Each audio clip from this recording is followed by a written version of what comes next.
Hello, friends, and welcome to Live from the City Opera House, it's Storytime.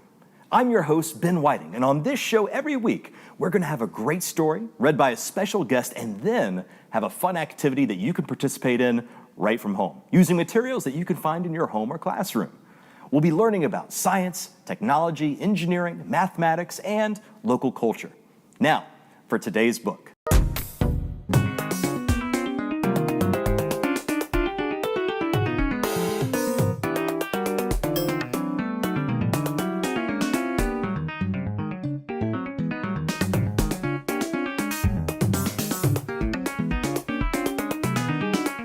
Today we're going to be reading The Skydiving Beavers.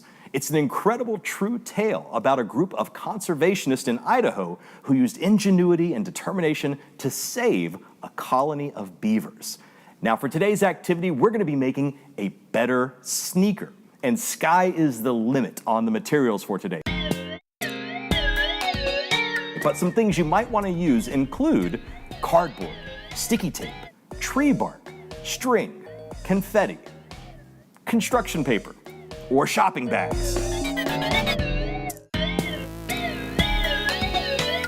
Now, if you don't have these supplies readily available, that is okay. You can go ahead and watch the episode and come back again later when you have the supplies and work on the activity then. Now, today's special guest is Hans van Summeren. He's the director of the Great Lakes Water Studies Institute at Northwestern Michigan College. And with that, take it away.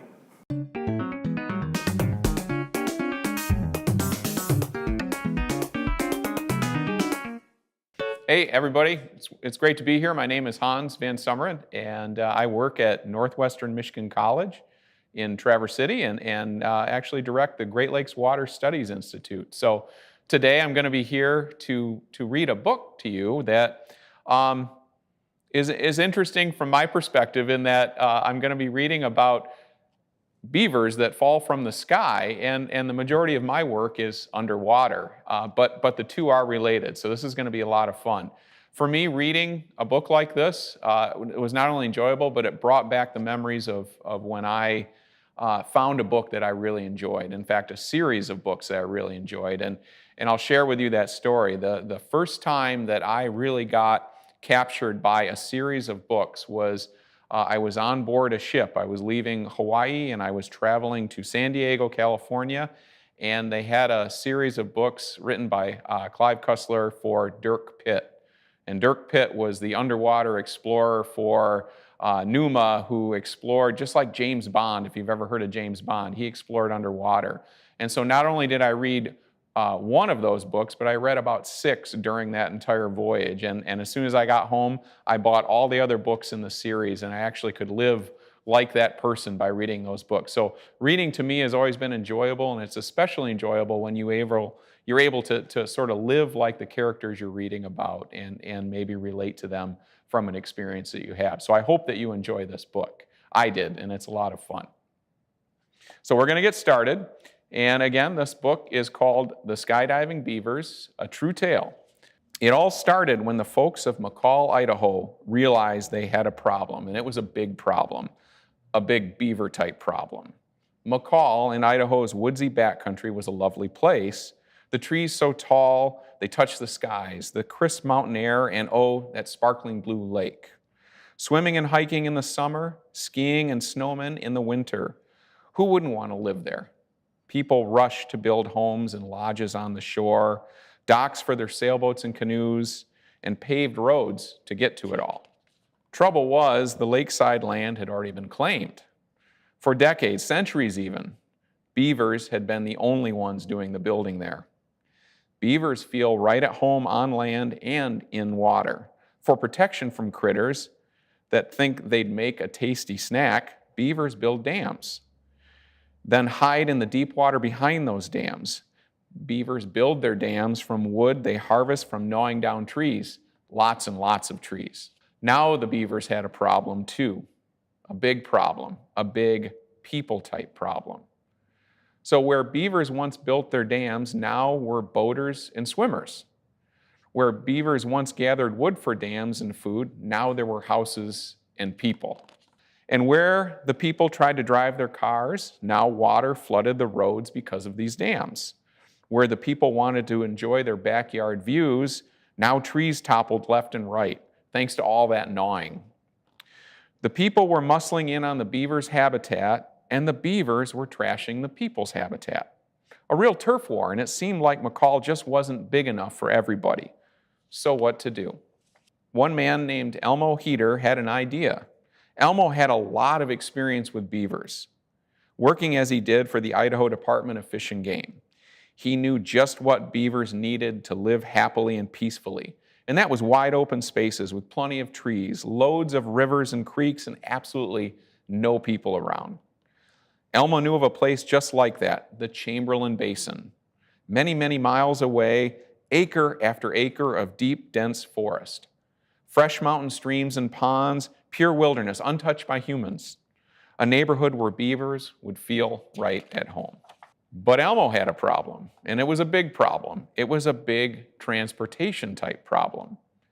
How do you move a bunch of beavers to a place with no roads, no railway, no airport, and no bus station?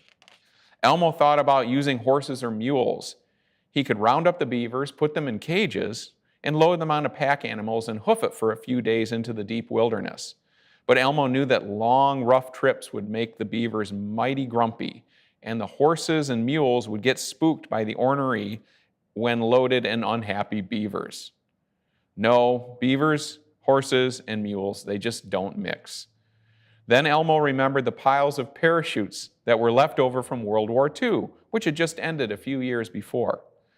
What if he dropped the beavers from a plane? Skydiving beavers? Well, why not? So Elmo had his plan, and now he needed to figure out how to make it work. One of Elmo's early ideas was to put beavers in a box made of woven willow branches. He thought that once the box parachuted to the ground, the beavers inside would gnaw their way to freedom.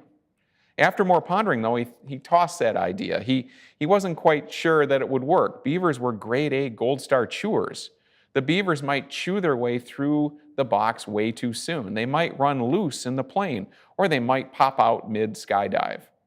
So Elmo came up with another idea. How about a box that opened automatically when it landed? And Elmo really liked this idea, and he went to work on a design. He built a box of wood with holes drilled for air, all hinged and harnessed with a rope. The parachute attached to the rope and the weight of the beaver-filled box hanging from the chute would keep that rope taut, and the box closed during the beaver's dive. The rope would loosen and the box would open once the beaver landed on the ground. Elmo needed to test his nifty self-opening beaver drop box design. He put together a team and did a few experiments with weights, and that box opened every single time.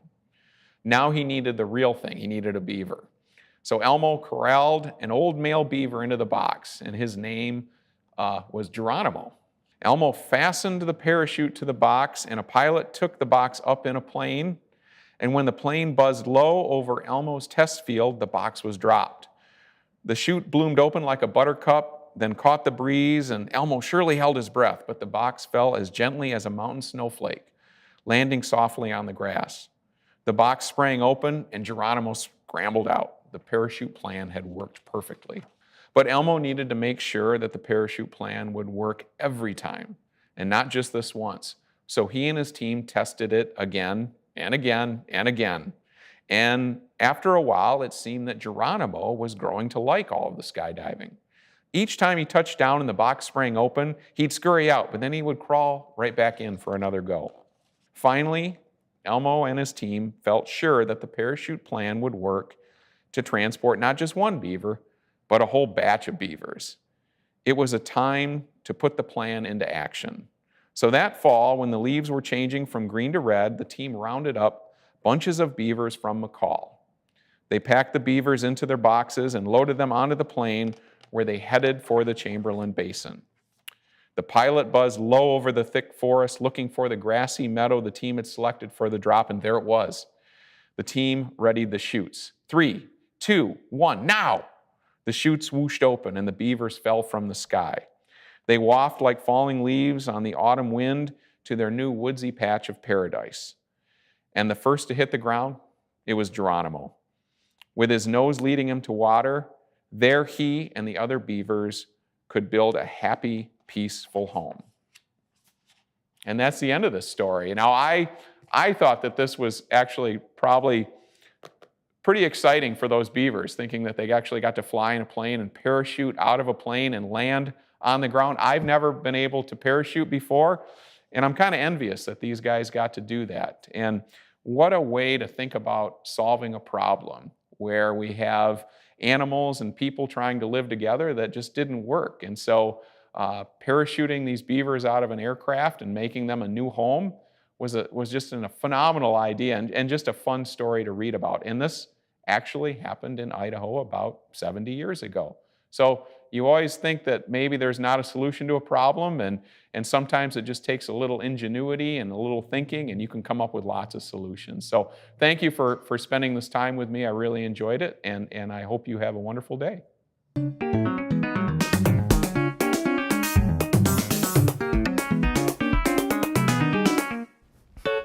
Thank you so much, Mr. Van Summeren.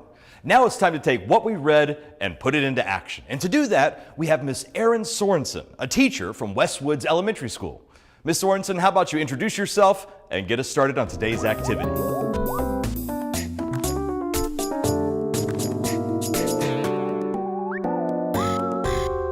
Hi, I'm Erin Sorensen, otherwise known as Mrs. Sorensen. I'm a third grade teacher at Westwoods, and I have my husband, Justin. I'm Justin Sorensen. I'm a civil engineer, formerly a high school teacher in a STEM program. And my son, Patrick. Hello, I am from Westwoods Elementary School. I'm a fifth grader, and I'm 11 years old. So in my classroom, I love doing STEM challenges, particularly engineering challenges with my students. And so this is right up my alley. And we have Mr. Sorensen's engineering expertise to help us and Patrick's creativity. So we are going to build an earth-friendly sneaker today. And you can see we have a lot of materials. And as we go through, I'll talk to you about some other things that you might want to use for this project. But the idea is to build an earth-friendly sneaker. Actual sneakers, or athletic shoes, tennis shoes, whatever you want to call them, actually have a lot of plastic in them. And it can take over 1,000 years for plastic to break down, and sometimes it never does. So an earth-friendly sneaker would be made with materials that are either being reused, perhaps and recycled, or that would actually be able to decompose when they are put into the landfill. So for an example, we have this tennis shoe here that I cut in half. And you wouldn't really know it until you cut it in half what's going on inside. But as you open it up, you can see there's lots of different foams and plastics and layers to the shoe. You've got the lower or the outsole where the bottom of the shoe is going up through. You've got the midsole, and then you've got the upper, which is protecting you from rocks and sticks as you're running. And a lot of this stuff is all environmentally unfriendly because it's plastic and it does not break down like Mrs. Sorensen said. So if you're wondering what the connection is to the book Skydiving Beavers, Patrick will explain that. How does a sneaker, designing an earth-friendly sneaker, have anything to do with the book? So in the book, Skydiving Beaver, they're like skydiving in a box with a parachute hooked up. And I thought that was just like a shoe because the shoe is protecting your foot just like the box is protecting the beaver inside. Mm-hmm. Yep. So I thought that was a really interesting connection. And in the book, the scientist who works for the Idaho Department of Fish and Wildlife had the challenge of building a box that would be safe enough for the beavers to land in the natural area without getting hurt and also be able to get out. I mean, the fear was that they'd land and then not be able to get out to enjoy their brand new habitat. So we are going to try to build, follow the engineering design process like Elmo did in the story, which, we're going to talk through right now. So something that you're definitely going to need is cardboard. We are going to be making in this project specifically the midsole. So we're going to be making the part of the shoe that's the squishy part, the part that would protects your foot from the forces. Because when you put your foot on the ground pushes back. It's push and pull. So we're going to be making the cushiony insole, the part that protects you, that has the bounce to it. And like I said, the cushion. If you have time beyond this challenge, you could always try to make a complete sneaker, a complete shoe that has the outsole and the upper. But for this challenge, your challenge is to make the midsole. So something that you will have to have, and you can see I've already done this part, you're gonna wanna trace your foot on cardboard and cut it out. This was actually pretty thick and hard to get through, so you might wanna ask an adult to help with that. But then we have the base of your foot. You are gonna be testing this out, so we're gonna wanna find a way to attach it. So this is the start. Always with an engineering challenge, you should have look at your materials, see what you have available, and then draw a plan. Make your plan, design it. So having a notebook and a pen or pencil handy is a good thing. So you'll want to sketch your design, figure out what you're going to use and where. So this is from a planter. It's kind of like a grassy material. And we have some big cotton balls, tape, a couple different types, painter's tape and masking tape, some foam from projects of years past in our household. I had fun going through our storage room for this. Rope, some old rags that I found that we don't use anymore in the kitchen. They're just being reused. These are called shims, but paint stirrers, popsicle sticks, those would work too. I have some bubble wrap here. Some packaging from a box that I got in the mail, egg cartons, a football that our dog got after and deflated and ripped up. So it's kind of a leathery material. And plastic bags. Oh, sponges would work. These happen to be fun shapes because they're from painting. We don't use those anymore. And of course, scissors. And I have some styrofoam. So I'm thinking about the design. And I'm going to tap into the other two engineers that we have here. If we're going to make this cushion the impact of hitting the ground, what materials do you think we should use? Definitely not something hard. What do we have here to choose from, Patrick? This feels good, doesn't it? Yeah. So you're thinking Spongy. some sponges? All right, why don't you put them on how you think that they should go? Maybe just arrange it first before actually taping anything down. Some sponges. Okay. Yeah.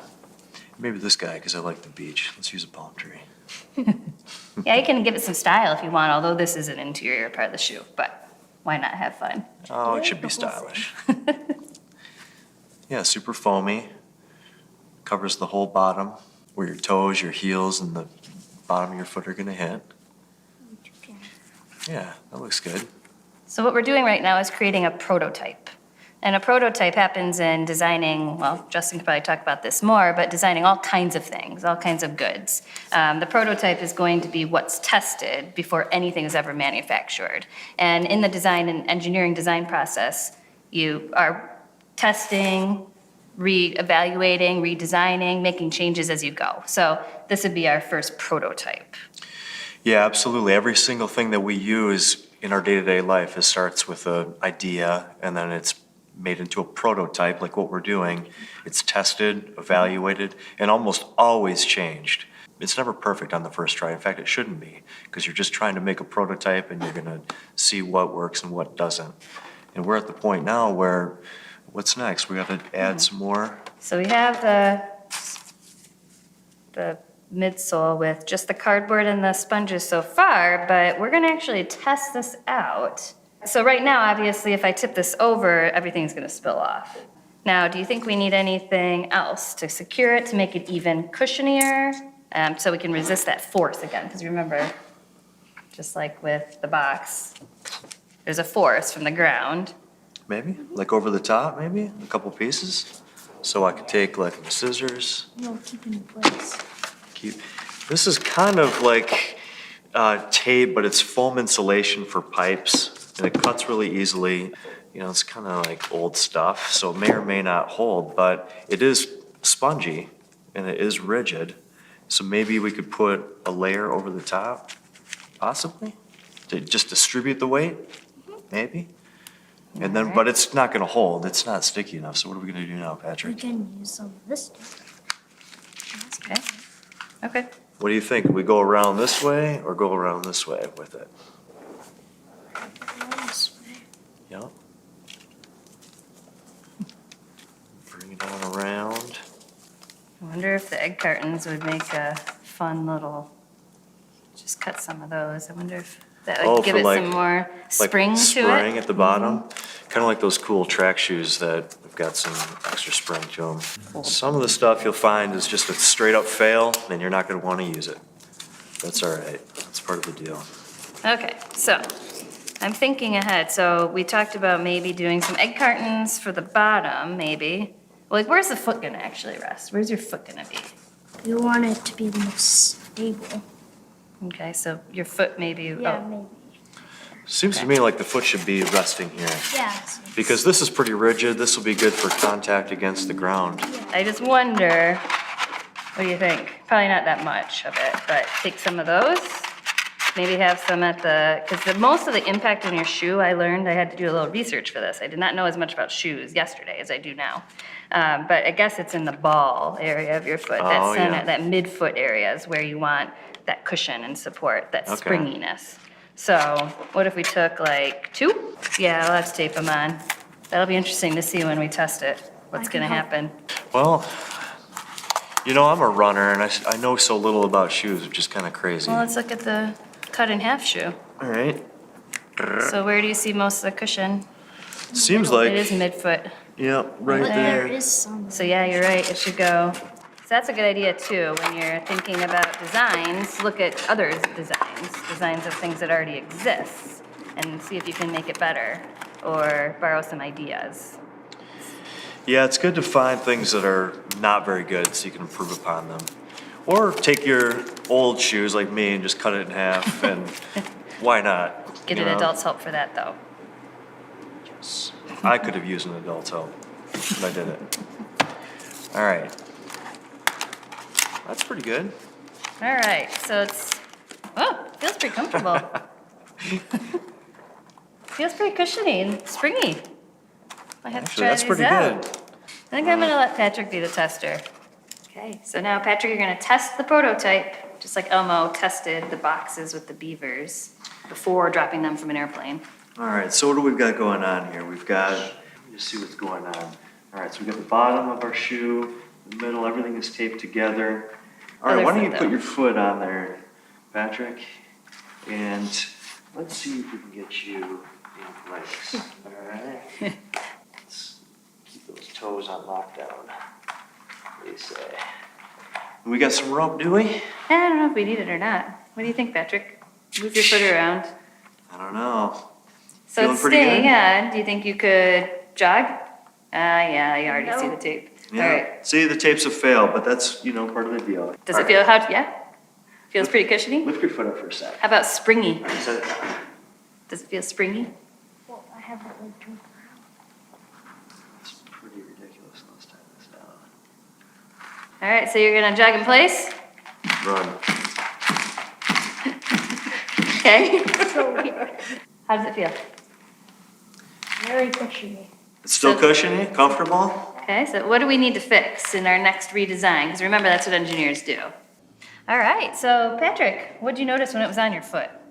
Well, I noticed it was really hard to run. Okay, what made it hard to run? It's like compressing down too much in the bottom of the shoe. It just wasn't working. Okay, and then you said this part felt okay though, pretty comfortable? So our cushion's good, but it was too hard to run. So just some ideas, and so this is normal. I also noticed the sponges were falling out. So we would have to definitely do something about keeping the cushion in. So we only did that on the sides, we didn't do that on the front and the back. And maybe try some harder materials on the bottom so that there's better, just running would be easier. Like what if you cut out some of the football? Maybe that's pretty durable, tough material that could protect the bottom of the foot from concrete and running. Yeah.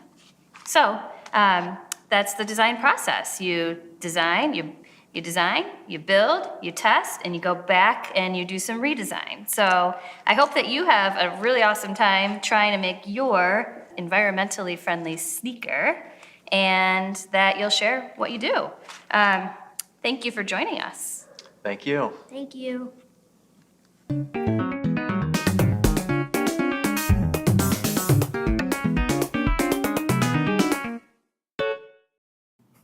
Great work, everyone. Well, that is it for today's episode of Live from the City Opera House. It's story time, brought to you from the beautiful historic City Opera House in downtown Traverse City. If you want to watch future episodes or check out episodes from the past, you can do so by visiting tcaps247.com, michiganlearning.org, or tune in to your local PBS station. Thank you so much for being our wonderful audience. My name is Ben Whiting, and until next time, stay safe, have fun, and keep learning. Take care.